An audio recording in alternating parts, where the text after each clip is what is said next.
Good to have you with us on the post-show debrief. Thanks for being here.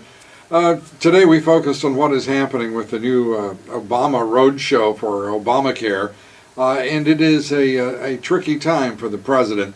He has to convince the left that he hasn't abandoned them. He has to convince the right that he's not trying to enslave them, and the rest of us that he is somehow going to make sense out of all of this if he's to have our support.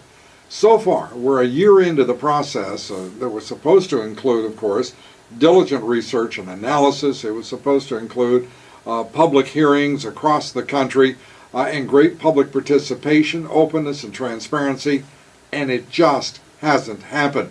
What is the result? A confused and confounding 2,700 pages of legislation in the Senate that is indecipherable, amorphous in its shape, and absolutely uncertain in its cost, and it appears to be pretty close to certain in its failure to adequately deal with the national health care challenges that face the nation. And this president continues to persist and demand that he have his way.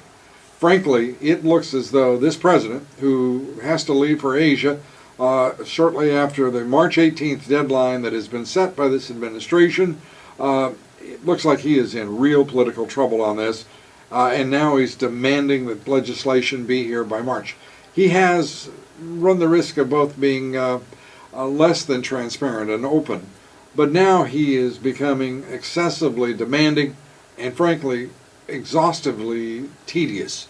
I don't believe the man has a chance in pushing Obamacare. I've been saying that successfully into law, and I do not know why he will not relent, other than the cheerleading absurdity of both House Speaker Pelosi and Senate Majority Leader Harry Reid. We'll see. I've been wrong before. Not often, mind you, but I have been wrong. We'll see what happens. The good news is 1 year ago the bull market started.